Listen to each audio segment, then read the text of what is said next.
Today's video is taking a dresser I found from a local estate sale and giving it a veterans-inspired flip in honor of those who have served our country.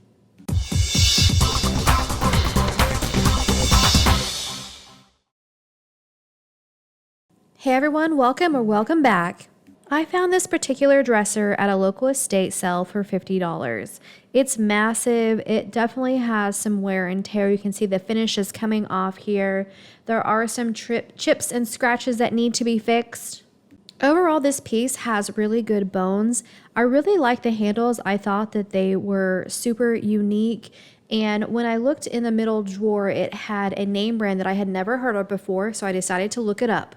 This particular dresser in good condition goes for over $2,000. Now, I don't expect to get that, but this is definitely going to be more than like a $300 dresser.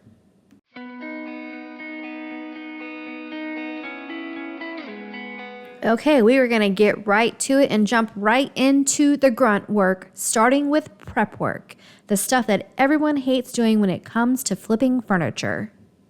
If you have watched any of my videos before, I start all my pieces the same. Number 1, remove the handles. Number 2, clean the piece with my homemade cleaner. If you're interested in that recipe, I will put it down below in the description for you. And then number 3, come back with some warm tap water and rinse the piece off after cleaning. Also, for those of you who follow my channel, know that I'm in a little mini series right now listing those who have inspired me in my furniture flipping business. This is also a veterans inspired piece for Veterans Day. So yes, there is a very special veteran who inspires me every single day. And that veteran is none other than my dad. At the ripe young age of 17, my dad joined a branch of the United States military and served during the Vietnam War. You can definitely see where I get my baby face from.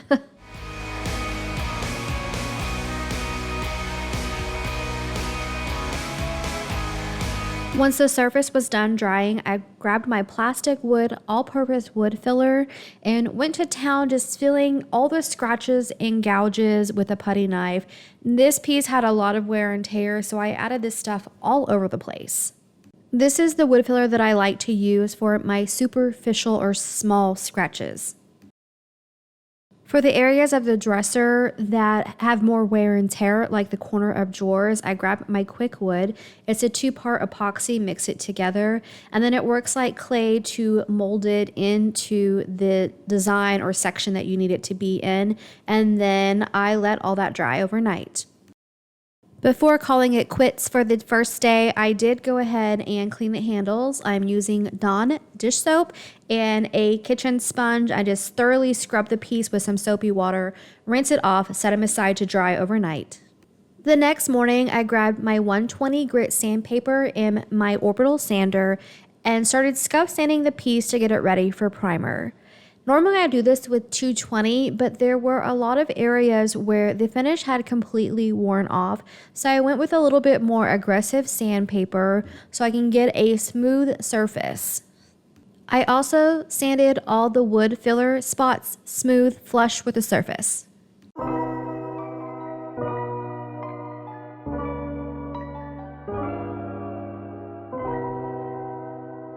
After sanding, I decided to go the redneck route and blow the dust away with my leaf blower.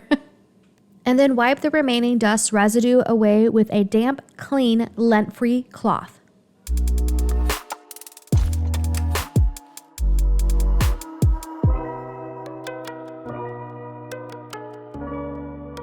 To prep for primer, I put the drawers back in and grabbed some painter's tape to tape the edge and the opening across the drawer to control where the overspray was allowed.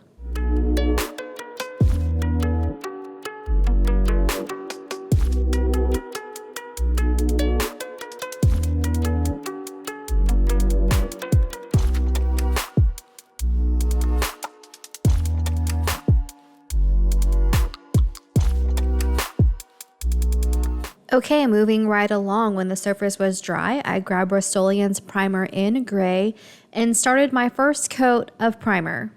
When spraying primer or paint, you want to make sure to use thin coats so you avoid getting any drippage. On your first coat of primer, you will know that you have the right amount because you will see some of the original wood finish showing through. While serving in Vietnam, my dad earned 2 Purple Hearts. He also received a couple injuries, one of which was from the Battle of Khe Sanh. It was eventually an artillery round that blew up on him that led him to be honorably discharged and become a disabled vet. While I waited for the first coat of primer to dry, I started on the handles. I grabbed some 220 grit sandpaper, lightly scuff sand them, and I'm using Rust-Oleum's metallic spray paint in gold to touch up the handles and give them a new look. I did 1 coat with the handles open, and then while that dried, I started using some 80 grit sandpaper on the frame of the dresser. On the bottom drawer there was dragging across the top of the drawer. So I used that 80 grit sandpaper to rub away or take away some of the frame to give more room for the drawer to slide in and out. I would sand for a little bit, put the drawer back in, tested it to see if it still drug across the top, and then once I finally got to where the drawer could slide in well, I pulled it out one last time and sanded it with some 120 grit sandpaper to give it a smoother finish. Once I removed all the dust from sanding, I went ahead and sprayed a second coat of primer and let that dry. After letting the second coat of gold spray paint dry, I grabbed my Rust-Oleum Clear in the gloss formula and I sprayed a top coat. I did a coat with the handles open and then another coat with the handles closed. I let the handles and the primer dry overnight. The next morning, I grabbed my super fine grade sanding sponge and lightly went over the primed surface, and then wiped the dust away with a microfiber cloth.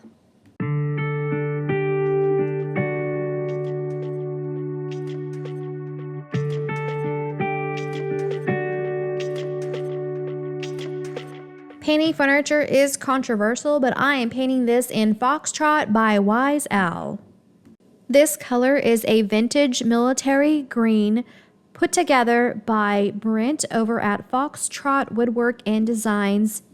He is a veteran who does woodwork and paints using Wise Owl paint.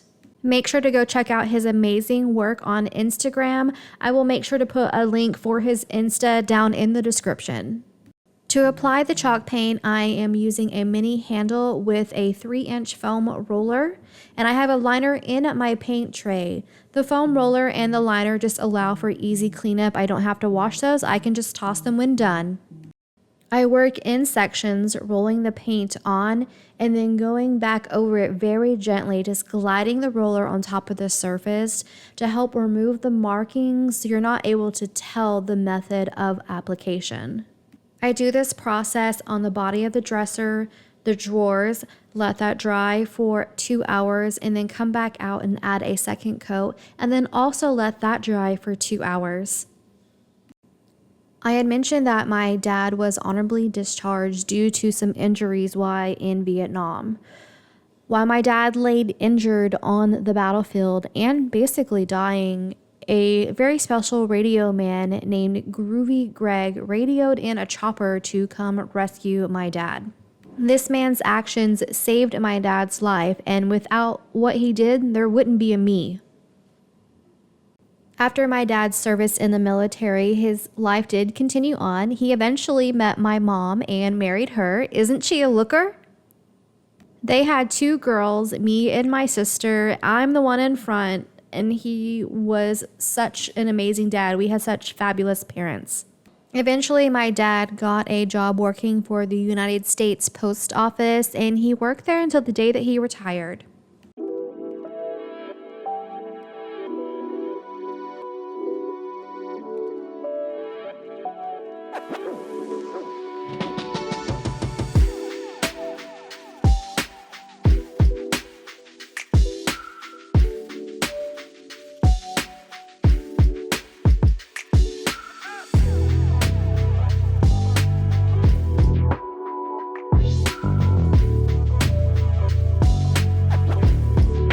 I removed the painter's tape, and then when the second coat of paint was dry, I used an 800 grit sanding sponge to lightly go over the surface and then wipe the dust away with a microfiber cloth.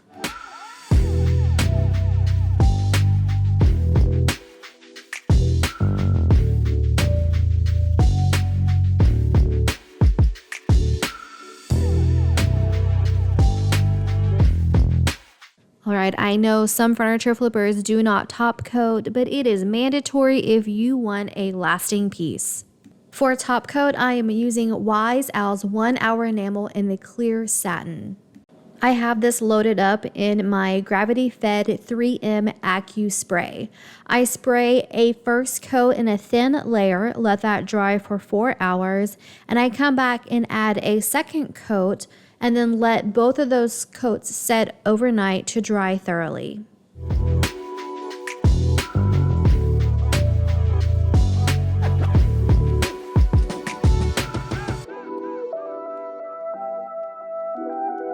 The next morning, I sand the surface with that super fine grade sanding sponge, wipe the dust away with a lint-free cloth, and then I grab Odie's wax. This is a new to me product. I have never used it before. It is different than any wax I worked with before because it is a very hard, firm wax. I grabbed a clean t-shirt piece, worked it in a circle to get some of the wax onto the t-shirt piece, and then worked the wax onto the furniture piece also in circular motions. It says to, in the directions, to rub the wax into the surface and then to let it set for 90 minutes. While I let the wax sit, I set my intentions on making a new base for this dresser. I measured the base of the existing dresser, went to Home Depot, bought some wood, marked my measurements on the wood, and used my miter saw to cut a frame for the base. I also measured and cut 4 legs, sanded all those pieces, and then went ahead and stained all of those in American walnut, and then also sealed those with the Odie's wax. I went through that really quickly just because that ended up being a waste of my time, and you'll find out here in a minute why this base is not going to work. So I created extra work for myself for no reason. Now, I mentioned that Odie's wax is a new to me product. It was a little bit of a learning curve. Once it sets for 90 minutes, you grab a clean t-shirt piece and give it a good buff, and then it's ready to go. Once the wax was buffed, I attempted to add the new base that I have spent the time buying and building and all that. I just found after removing the screws that the legs were not coming off. I would have had to have ruined the structural integrity of the dresser to add this new base. So I decided to just go ahead, cut my losses, and keep the original legs. And I went ahead and painted those with 2 coats of Wise Owl paint and then also protected them in the Odie's wax. You know, sometimes you have to let go of the idea that you have for a piece in your head and just let the piece tell you what it needs to be.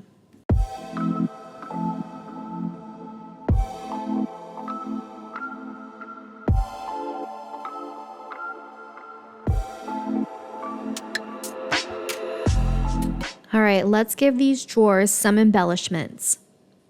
I ordered a couple of stencils off Amazon. I will make sure to put links down below in the description for all the products that I used today. This is an American Flags Stars stencil that I found, and I just found the position that I wanted it to be in, taped it down. To fill in the stars, I'm using Dixie Belle's Gilding Wax in black, and I have a sponge applicator that I'm applying it with. I just get some of the gilding wax on the sponge applicator and use a dab, dab, dab, or what we call a stipple motion to fill in the stars. I add the stars to both sides of the drawers, making sure that the first side is thoroughly dry before I flip them over and do the other side.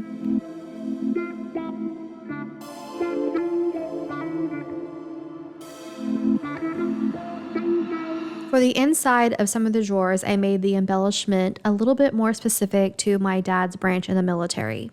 He was a corporal for the United States Marines. Now, I may be a little biased here, but Marines decked out in their dress blues are just so dapper. On one drawer, I used the famous scene of Marines at Iwo Jima, and then on the other one, I used the Marine Corps emblem. 2 of the top drawers were missing the male part of the drawer slide, so I had some wooden ones in stock that I get from Rockler Woodworking Company. I measured the length of the existing one, cut it with my miter saw, and then I used some wood glue. I used Gorilla wood glue, put it on there, place it into place, screw the front end down with a screw, and then use a hammer at the back part and then let that dry.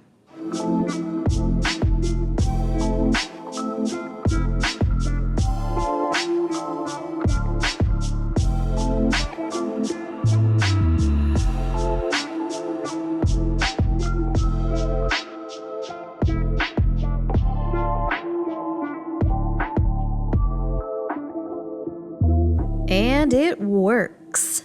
Yes. Now my last step is to condition the drawer slides and the bottom of the drawers. I'm using Howard's feed-in wax. Like the Odie's wax, this stuff smells so good. So I went nuts with it. I applied it all over, inside the drawers, outside the drawers, outside the dresser, on the drawer slides. And I let all that set for about 20 minutes and then came back and buffed it off with a clean, lint-free cloth. Old war injuries and work injuries resulted in an early retirement. In my dad's retirement, on good days, he enjoyed repairing and rebuilding engines. My dad always remained proud of his service in the Marines. Once a Marine, always a Marine. Sadly, my dad was taken from us too soon, and in March of 2012, he died related to Agent Orange issues. And my dad wasn't the only family member who served in the military. My grandparents, I have uncles, I have cousins, all that served. These are family members that have served or are serving our country. And these are just the ones that I have photos of. I am proud of every single one of them and thank them for their service. And I'm especially proud of this lady right here. She is one of the few females in the Air Force who have received the title of Chief Master Sergeant. So very impressive.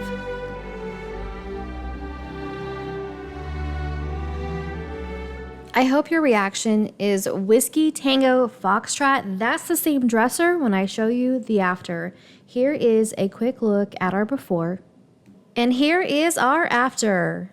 I love the vintage green with the gold handles, and the specific stencils just make this piece so patriotic.